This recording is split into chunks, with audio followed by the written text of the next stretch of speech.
Vamos ao debate, então. Na opinião de vocês, essa nova proposta tira poderes do Exército Brasileiro? Vou começar com Alexis. Tira com certeza. Agora, de fato, né, ter dois registros, né, Exército e Polícia Federal, como acontece hoje, acho que é uma confusão, é falta de centralização de uma formulação importante. Eu não tenho muito claro se teria que ficar concentrado tudo no Exército ou tudo na Polícia Federal. É uma responsabilidade puramente burocrática. Me parece que o Exército é melhor. Agora, o que mostra essa atitude é a desconfiança do governo no Exército, na minha opinião. Tudo bem, Gabi. Tem hoje, até vou fazendo um comentário aqui, Alexis, né, tentando trazer um pouco aqui como é que funciona, né? A gente tem hoje o Sinarme, que a Polícia Federal ela é responsável pelo porte e pela posse de armas, e o Exército tem o Sigma, que é um sistema que é responsável pela fiscalização aí dos CACs, dos clubes de tiros. Então, realmente são dois sistemas diferentes. O fato de ir para a Polícia Federal seria interessante porque você centraliza tudo em um organismo só e existe uma investigação, né, uma apuração do Tribunal de Contas da União do ano passado, que saiu bastante na mídia, inclusive na CNN, dando conta de que o Exército está sendo falho na fiscalização dos CACs, talvez por falta de estrutura, enfim, mas porque o que acontece? Quando eles verificam alguma irregularidade, por exemplo, num clube de tiro ou com algum CACs, ele precisa encaminhar, de acordo com o Estatuto do Desarmamento, para as autoridades policiais. Então, ele não tem essa autoridade de ele fazer a investigação. E as apurações do Tribunal de Contas da União é de que esses encaminhamentos não vinham sendo feitos, que haveria falhas na fiscalização. O fato de ficar tudo centralizado na Polícia Federal pode auxiliar, por exemplo, também no trabalho de inteligência e na própria segurança pública. Vamos lembrar no caso do ano passado, do Roberto Jefferson, que recebeu os policiais federais a tiros. Os policiais federais que foram lá cumprir o mandado acho que era de busca e apreensão na época, eles não tinham conhecimento de que aquela pessoa era colecionador, era CAC, que ele tinha munições de tão alto impacto. Então, o fato da polícia ter essa inteligência de, quando for fazer uma busca e apreensão, quando for fazer uma operação, saber quem é CAC, quem não é, quem tem munição, quem não tem, pode ajudar nas investigações e também na concessão das autorizações, por exemplo, para quem quer ser colecionador ou atirador. Verificar os antecedentes, os documentos estão de acordo. Eu penso que o Exército não tem essa estrutura e que a Polícia Federal pode ter essa estrutura. E vamos lembrar, gente... eu já quero adiantar aqui, porque usando o meu tempo, pode-se dizer, mas vão ter pessoal. Existem quase 1.300 policiais federais que prestaram concurso em 2021, que só estão esperando serem chamados para a academia. Ou seja, há vagas disponíveis, há pessoas que prestaram concurso, que só estão esperando o seu momento para serem chamadas e, de repente, elas podem aí complementar os esforços para dar conta dessa nova atividade que vai ficar com a Polícia Federal. Muito bem, Poit.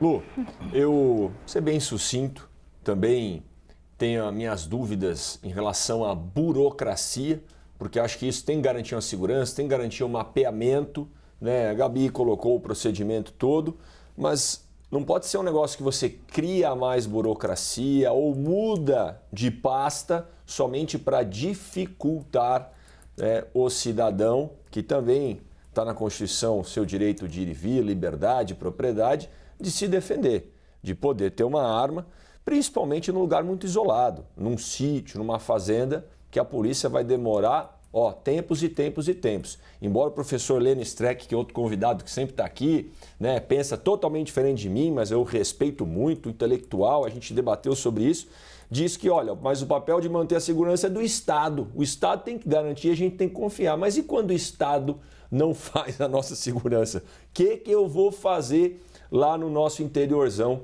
do Brasil? E aí fica a minha preocupação, Lu, por que tirar do Exército? Não confia no Exército?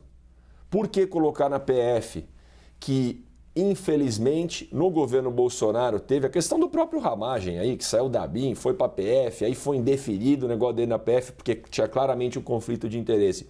Será que na PF, será não, né? O Flávio Dino vai ter um poder maior de influência, sabe? Vai aparelhar e vai usar, assim como, vamos lá, para ser imparcial. O presidente Bolsonaro teve indícios que fez também, então ficam essas dúvidas, Lu, porque não parece ser a vontade de melhorar o processo, e sim talvez de brecar, né, o acesso do brasileiro de ter o direito de se defender.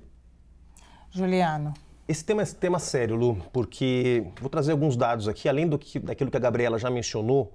O Tribunal de Contas da União considera o sistema do Exército um sistema ruim de fiscalização. Não é a avaliação do governo Lula, é do Tribunal de Contas da União.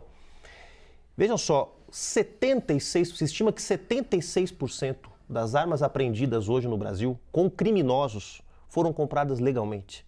76%. Tá? Hoje o sujeito pode ter um colecionador até 60 armas, sendo 30 de uso restrito. Um fuzil que custava, antes do governo Bolsonaro, 50 mil reais, hoje custa 15 mil reais. 15 mil reais, um narcotraficante pode comprar legalmente um fuzil no Brasil, se passando por colecionador ou por caçador. Aliás, um caçador pode ter 30 armas. Eu que sou lá do interior do Rio Grande do Sul, onde as pessoas ainda praticam a caça esportiva, eu não conheço nenhum que tenha 30 armas. 30 armas. Então, o que aconteceu no Brasil foi uma farra, foi um liberou geral, foi uma irresponsabilidade do governo Bolsonaro.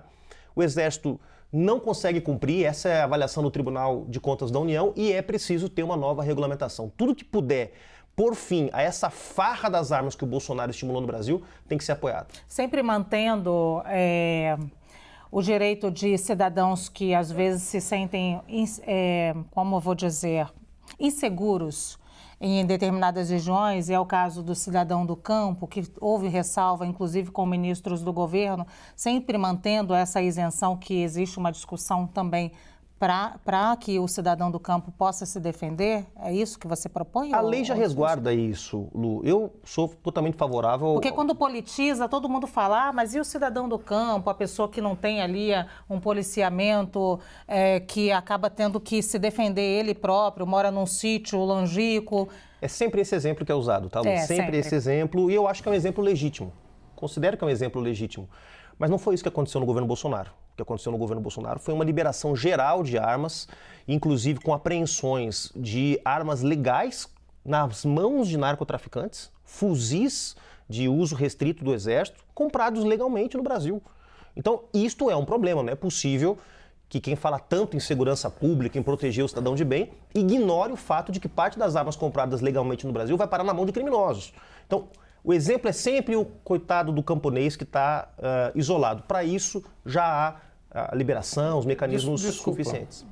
Mas a informação é incorreta. Primeiro, se é de uso restrito das Forças Armadas, não é acessível a CACs e a colecionadores. Segundo, que narcotraficantes, nem usando o que quiserem, conseguem comprar arma, ser um CAC, porque vai ter que ter antecedentes criminais, vai ter todo um exame psicológico, é feita uma avaliação e uma pesquisa muito grande.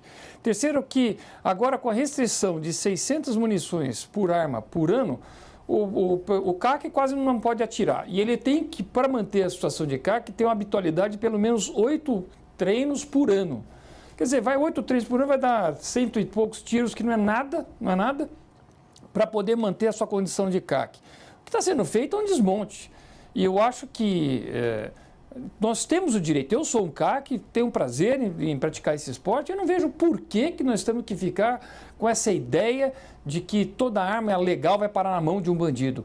As armas que a gente vê nos vídeos e nos filmes, e nas reportagens, nos morros, nas comunidades, não tem nada de legal. Aquilo é puro tráfico, que o governo também não consegue desarmar. Vem falar em desarmar o cidadão de bem, mas não fala em nada em desarmar aquele criminoso que compra essas armas de grosso calibre, .50 e outros calibres.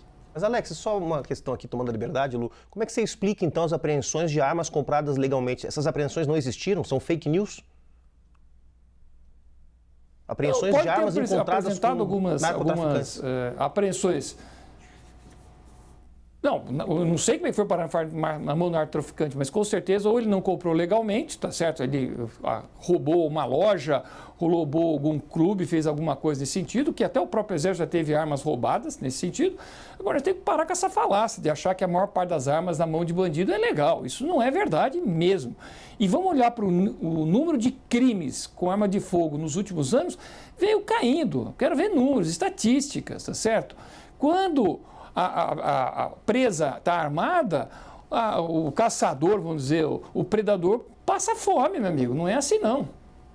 Eu tenho que seguir com outro debate aqui, porque a gente tem aqui um cronograma para cumprir, mas eu vou deixar aqui a missão para o nosso telespectador que pesquise realmente há o que o Juliano está falando, há também o que a Alexis está falando. A gente tem aí várias armas apreendidas com bandidos, são armas que acabaram sendo compradas legalmente. Você vai botar uma pesquisa rápida no seu buscador preferido e você vai encontrar notícias desse tipo também.